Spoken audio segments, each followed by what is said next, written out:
Hello folks, today I'm going to be doing part 2 of my review of the ESAB Rebel EM 215 IC. It is the MIG only ESAB Rebel, not the multi-process. I've done quite a bit of welding with the machine now, using different types and sizes of wire. I've had no problems, and I'll just get this out of the way right now. I do really like the welder. Very happy with it. There are a few little odd quirks and annoying things that I'll go over. Nothing very big, certainly nothing deal-breaking, and again, overall, very pleased. The welder does have a fan on demand of sorts. When you first power up the machine, the fan does not come on, and it does not come on until you actually start welding with it. So as you're adjusting settings, setting up the wire, whatever you're doing, the fan does not come on.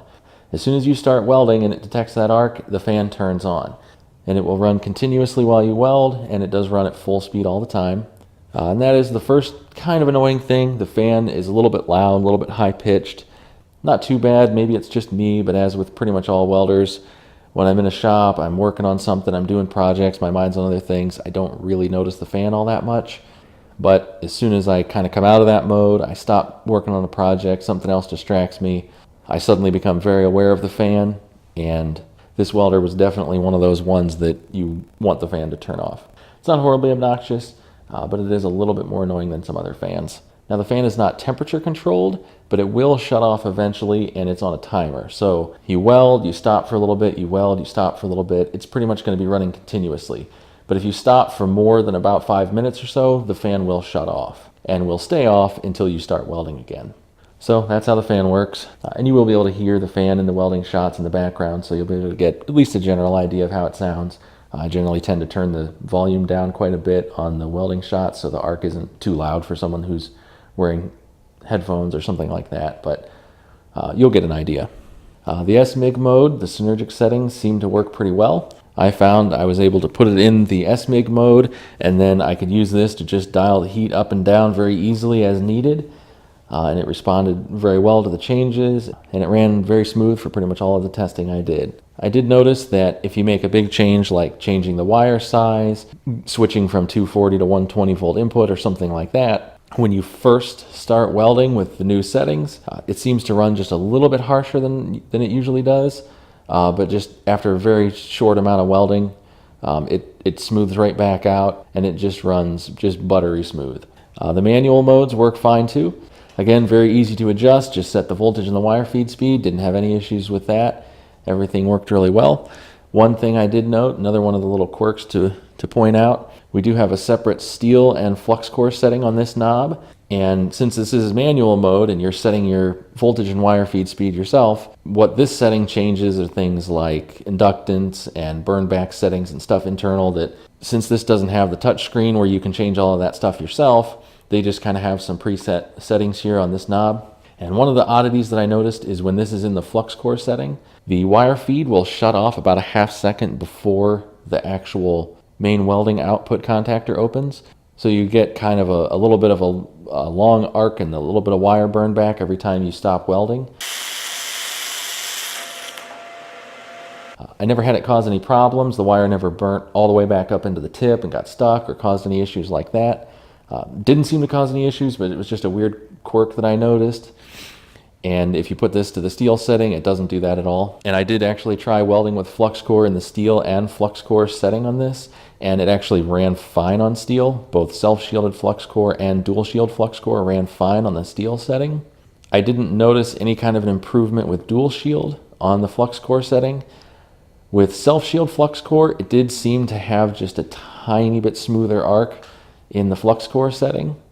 Not a huge difference. If you don't like that little bit of burn back that you get on the flux core setting, you could always just run it on the steel setting and it did weld just fine. But I did put it into this flux core setting for a lot of my self-shielded flux core welding, and it actually did fine. Just had that little bit of an odd quirk, but it never caused any issues. I ran 023 solid wire with the liner that it has, and I noted in the first part of my review that there is a note that comes with this MIG gun that says that they recommend you switch to a different liner for best results if you're going to run 023 or 025 wire. I didn't do a ton of welding with it, but I did run some 025 wire with this, and I had no problems. Maybe in certain circumstances, if you had the cable kind of twisted up a little bit more than usual, or you were in a tight spot or some kind of an awkward situation, maybe you'd have problems. But with the included liner with 025 wire, I didn't have any issues. I found the MIG gun to be very ergonomic, very comfortable to hold, very nice to use. This kind of has a rubberized coating on it, and that made it nice to get a good grip when you're trying to, get into a tight spot or something. You're trying to really direct this carefully. I found it worked really good. On here I do have that flux core nozzle installed, so you can get kind of an idea what that looks like with it all together. The nozzle does stick out pretty far, so you can actually get into a pretty tight spot. You do have pretty good visibility. The one sort of annoying thing I found about this MIG gun is that while the trigger is very easy to pull, it's comfortable, I didn't have any issues there. One thing I did note is that it sticks out pretty far, and there's no kind of plastic here or anything coming up to kind of protect that from bumping on things. And I found that did happen a lot. I'm usually fairly careful about where I set the MIG gun down, so I never had it arc out or flash me or anything like that. But quite often when I would go to set the gun down, or when I was moving stuff into place, I would end up bumping that, and a little bit of wire would come out, and that can happen with any MIG gun, but for whatever reason it just seemed like it happened quite a bit more with this one than with other MIG guns that I've used. Not really a problem exactly, but just a little thing to note that it's just seemed easier than normal to bump this trigger on things. I did run the welder quite a bit on 120 volt using this included adapter, and as I noted in the review, this is loose on the insulation. It does work fine, so at least at present it works fine with no issues. So I don't know how long it'll hold up over time, but as of right now it does work fine. It does run very well on 120 volts.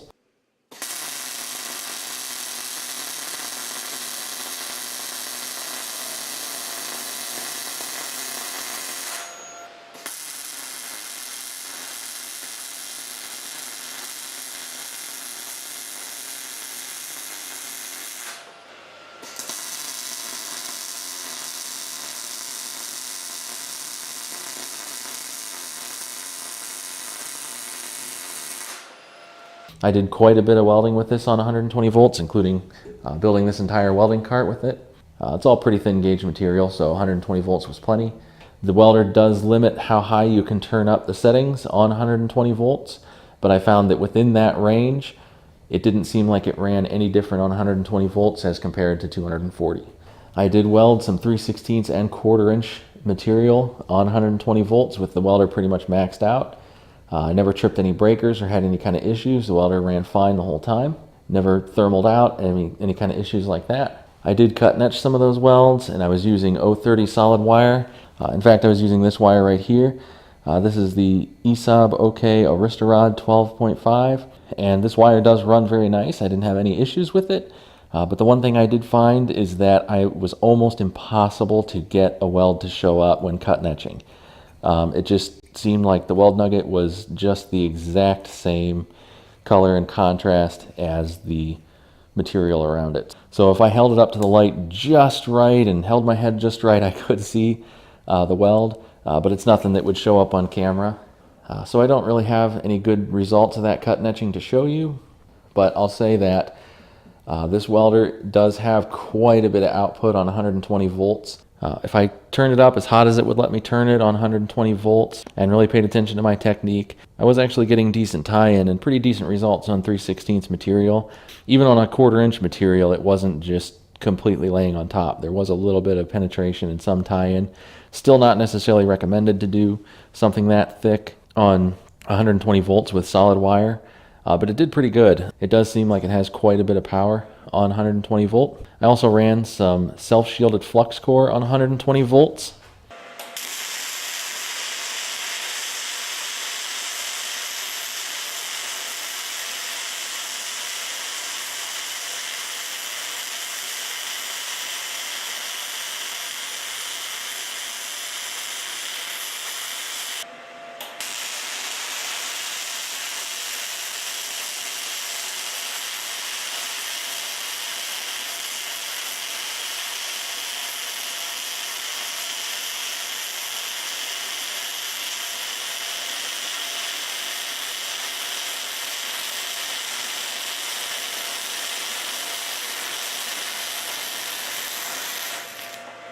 and here's the cut and etch from that.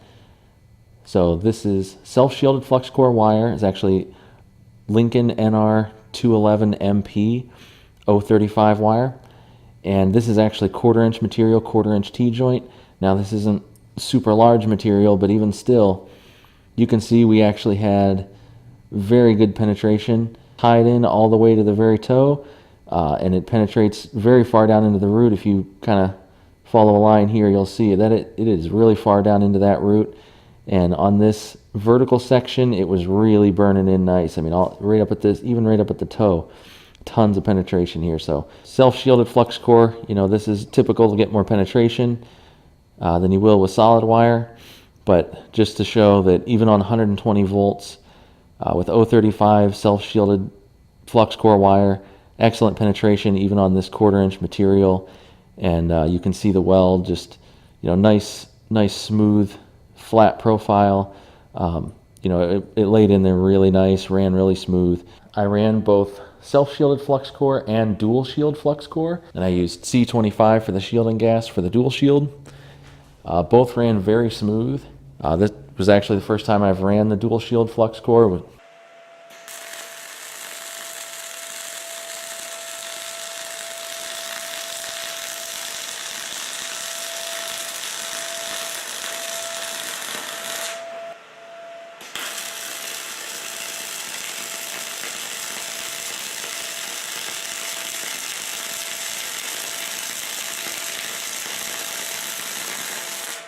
I really like the way it runs very smooth, very quiet arc, just super smooth. Runs pretty fast, pretty hot, burns in nice, nice flat bead. I just really like the way the dual shield flux core wire runs. For any project where I didn't mind a little bit of smoke and a little bit of slag to scrape off, flux core wire is really nice. I really liked it. And the slag pretty much just falls off. You know, there's not a lot of chipping and scraping. It pretty much just pops straight off. So I ran 035 Lincoln Outer Shield 71M, and it just ran great for me. As mentioned before, I did run it in the steel setting and not the flux core setting, just because I didn't get that little bit of a burn back at the end, and it didn't seem to run any different in either setting. I ran it for a little while in each setting and didn't notice a difference other than that little bit of a thing at the end. The self-shielded flux core also ran very smooth. I was actually very happy with the way it ran. Just a smooth arc. Again, pretty quiet arc, not very much spatter. Just in terms of self-shielded flux core, this is just about the smoothest welder I've used, if not the smoothest. I liked the way it ran flux core quite a bit. So there it is. Very happy with it. Really like the way it runs all the wire I tested. Very smooth arc, very forgiving on the settings, very easy to set up. The settings listed on the door chart do seem to be pretty close as far as the ones that I checked out. As with any of those charts, they're just kind of a starting point, just something to get you started. But I found that they did get you pretty close to the ballpark. I mean, none of the settings I tried in the chart were way off. All of them were usable, and part of that I think is just due to the very forgiving nature of this. All the settings seemed very forgiving. I mean, even in manual mode, it was very easy to dial in a setting that just ran really smooth. Has a good build quality, good quality feel to it. Very solid performer on 120 volts. Runs dual shield and self-shielded flux core wire very well. Has an overall very smooth arc. Solid wire has a very smooth arc most of the time. Like I said, with the exception of on SMIG, after you make a change, it runs a little bit rougher at first and then smooths out. Honestly, it probably wouldn't even seem rough, but for the fact that it runs just so smooth most of the time. There are cheaper options out there, but there are also quite a bit more expensive options out there. And I think in terms of performance, the feature set, and just kind of what you're getting for the money, I think this machine is a very good value. So if you're thinking about picking up a Rebel and you don't need multi-process, the EM is a great option. And just in general, in terms of MIG welder, definitely worth a look. If you have any questions or if you think there's anything I left out, feel free to post it up down below. As always, thanks for watching. Take care.